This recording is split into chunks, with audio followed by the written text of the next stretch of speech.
എല്ലാ കൂട്ടുകാർക്കും മറ്റൊരു വീഡിയോയിലേക്ക് ഹാർദമായ സ്വാഗതം.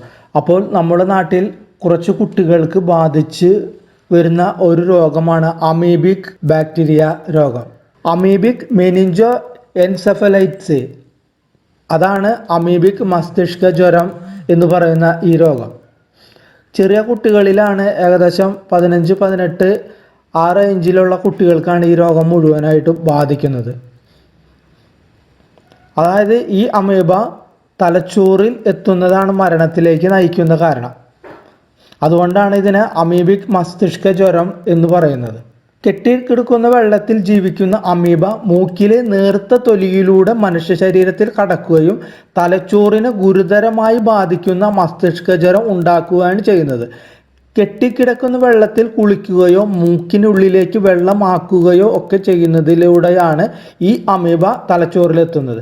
രോഗകാരിയായ അമീബ ഉള്ള മലിനജലം മൂക്കിനുള്ളിലേക്ക് കടക്കുന്നത് വഴി മാത്രമാണ് രോഗബാധിത ഉണ്ടാകുന്നത്. ഇത്തരം അമീബ ഉള്ള വെള്ളം കുടിക്കുന്നത് പ്രശ്നകരമല്ല എന്നു മാത്രമല്ല, ഇത് മനുഷ്യനിൽ നിന്ന് മനുഷ്യരിലേക്ക് പകരുന്നവയുമല്ല. സാധാരണ ഇത്തരം അമീബകൾ ചൂടുള്ള കാലാവസ്ഥയിലാണ് കാണപ്പെടുന്നത്. തണുപ്പ് കാലത്ത് ഇവ പ്രകടമാകുന്നതിന് പിന്നിലെ കാരണം കണ്ടെത്തുന്നതിനായി വിദഗ്ധ പരിശോധന നമുക്ക് നടത്തേണ്ടതായിട്ട് വരും. സാധാരണയായി അമീബ കൊണ്ട് ഉണ്ടാകുന്ന രോഗങ്ങൾ വയറിളക്കമോ കരളിന് പഴുപ്പോ ഒക്കെയാണ്.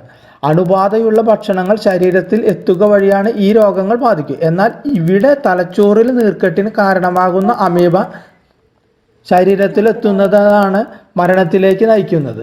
അമീബ തലച്ചോറിൽ പ്രവേശിക്കുക വഴി മസ്തിഷ്കത്തിലേക്ക് കോശങ്ങൾക്ക് പെട്ടെന്ന് തകരാർ സംഭവിക്കുകയും നീർക്കെട്ടി വരികയുമായി ചെയ്യുന്നത്. ഇത് ഗുരുതരമാകുകയും ഒടുവിൽ മസ്തിഷ്ക മരണം സംഭവിക്കുകയുമാണ് ചെയ്യുന്നത്.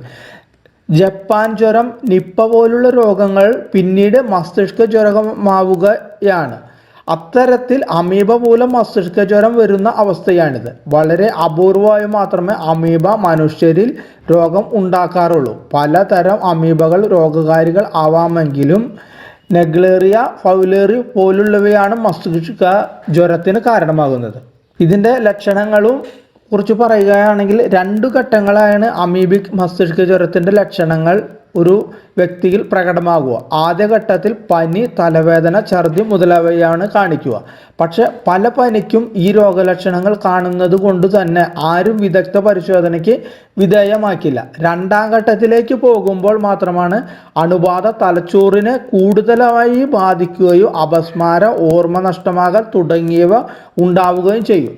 ഈ ഘട്ടത്തിൽ മാത്രമാണ് തലച്ചോറിനെ അണുബാധ ബാധിച്ചതായി സംശയിക്കുകയും തുടർ പരിശോധനയിലൂടെ രോഗനിർണയം നടത്തുകയും ചെയ്യുക. നിപ്പ, വെസ്റ്റ് നൈൽ തുടങ്ങിയവയൊക്കെ PCR ടെസ്റ്റും മറ്റും ചെയ്തതിന് ശേഷമാണ് രോഗനിർണയം നടത്താനാവുക. എന്നാൽ ഇവിടെ മൈക്രോസ്കോപ്പിയും പരിശോധനയിലൂടെ തന്നെ അമീബയുടെ സാന്നിധ്യം വ്യക്തമാകും. അതായത് അമീബയിൽ നിന്നുള്ള അണുബാധ സംശയിക്കുന്നയുടൻ തന്നെ നട്ടെല്ലിൽ നിന്ന് നീര് കുത്തിയെടുത്ത് പരിശോധിക്കണം. അത് പലപ്പോഴും നടക്കുന്നത് വളരെ വൈകിയതിന് ശേഷമായിരിക്കും എന്നതാണ് നമ്മളെ ബുദ്ധിമുട്ടിക്കുന്ന വളരെ കാതലായ പ്രശ്നം. ഈ അണുബാധ ഏറ്റാൽ മരണസാധ്യത കൂടുതലാണ് എന്നതാണ് പ്രധാന വെല്ലുവിളി. ആഗോളതലത്തിൽ തന്നെ റിപ്പോർട്ട് ചെയ്തിട്ടുള്ള കേസുകൾ പരിശോധിച്ചാൽ 100%-അടുത്താണ് മരണനിരക്ക്. അതായത് വെറും 4-5 കുട്ടികൾ മാത്രമായി രോഗത്തെ അതിജീവിച്ചിട്ടുണ്ടാകുക. അതിന് പ്രധാനമായ 2 കാരണങ്ങൾ ആണുള്ളത്. അതിലൊന്ന് രോഗം വഷളാകുന്ന ഘട്ടത്തിലേക്ക് പോകുന്നതിന് മുമ്പേ തിരിച്ചറിയാൻ സാധിച്ചിട്ടുണ്ടാകും എന്നതാണ്. മറ്റൊന്ന് ഫംഗസ് ബാക്ടീരിയൽ ട്രീറ്റ്മെൻറ്റിന് കൊടുക്കുന്ന കോമ്പിനേഷൻ മരുന്നുകൾ തുടക്കത്തിൽ തന്നെ കൊടുക്കാനാവുന്നു എന്നതാണ്. രോഗം സ്ഥിരീകരിച്ചാൽ തന്നെ അതിനുതകുന്ന മരുന്ന് നൽകാൻ കഴിയുക എന്നത് വളരെ പ്രധാനമാണ്. പക്ഷെ പലപ്പോഴും രോഗനിർണയം വൈകുന്നതും സാധാരണമല്ലാത്ത രോഗമായതിനാൽ കൊടുക്കേണ്ട മരുന്നുകളെക്കുറിച്ച് ആശയക്കുഴപ്പങ്ങളും മരുന്നുകളുടെ ലഭ്യതയില്ലായ്മ ഒക്കെ അപകട സാധ്യത വർദ്ധിപ്പിക്കും.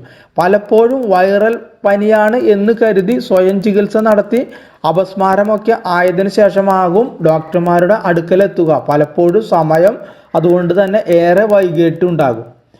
ഇതിന് പ്രതിരോധം എന്തെന്ന് വെച്ചാൽ കെട്ടിക്കിടക്കുന്ന വെള്ളം, വൃത്തിയില്ലാത്ത വെള്ളം, മൂക്കിലൂടെയും മറ്റും വെള്ളം ഒഴിക്കുക തുടങ്ങിയ സാഹചര്യങ്ങളാണ് ഇത്തരം അമീബ ശരീരത്തിലെത്തുക. അതിനാൽ കെട്ടിക്കിടക്കുന്ന വെള്ളത്തിൽ കുളിക്കാതിരിക്കുക, മൂക്കിലേക്ക് വെള്ളം ഒഴിക്കാതിരിക്കുക, രോഗബാധ റിപ്പോർട്ട് ചെയ്ത പ്രദേശത്ത് കൂടുതൽ നിരീക്ഷണം നടത്തുക എന്നിവയാണ് പ്രധാനമായും പാലിക്കേണ്ട കാര്യങ്ങൾ. അമീബിക് മസ്തിഷ്ക ജ്വരവുമായി ബന്ധപ്പെട്ട് സംസ്ഥാനത്തിന് പ്രത്യേക മാർഗരേഖ പുറത്തിറക്കുമെന്ന് ആരോഗ്യമന്ത്രി അറിയിച്ചിട്ടുണ്ട്.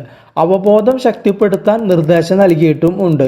മൂക്കിനെയും മസ്തിഷ്കത്തിനെയും വേർതിരിക്കുന്ന നേർത്ത പാളിയിൽ അപൂർവമായുണ്ടാകുന്ന സുഷിരങ്ങൾ വഴിയോ കർണപടലത്തിലുണ്ടാകുന്ന സുഷിരം വഴിയോ ആണ് അമീബ തലച്ചോറിലേക്ക് കടക്കുകയും മെനിഞ്ചോ എൻസെഫലൈറ്റിസ് ഉണ്ടാക്കുകയും ചെയ്യുന്നത്. അതിനാൽ ചെവിയിൽ പഴുപ്പുള്ള കുട്ടികൾ കുളത്തിലും കെട്ടിക്കിടക്കുന്ന വെള്ളത്തിലും മറ്റും ഒരിക്കലും കുളിക്കാനായിട്ട് പാടില്ല.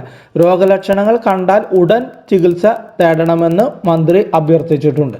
അമീബിക് മെനിഞ്ചോ എൻസെഫലൈറ്റിസിനെതിരെ ജാഗ്രത പാലിക്കണം. കെട്ടിക്കിടക്കുന്ന വെള്ളത്തിൽ കുളിക്കുന്നതും വെള്ളത്തിൽ ഡൈവ് ചെയ്യുന്നതും ഈ സമയത്ത് പരമാവധി ഒഴിവാക്കണം. വാട്ടർ തീം പാർക്കുകളിലെയും സ്വിമ്മിംഗ് പൂളിലെയും വെള്ളം കൃത്രിമമായി ക്ലോറിനേറ്റ് ചെയ്ത് ശുദ്ധമാണെന്ന് ഉറപ്പാക്കണമെന്നും മന്ത്രി വ്യക്തമാക്കിയിട്ടുണ്ട്.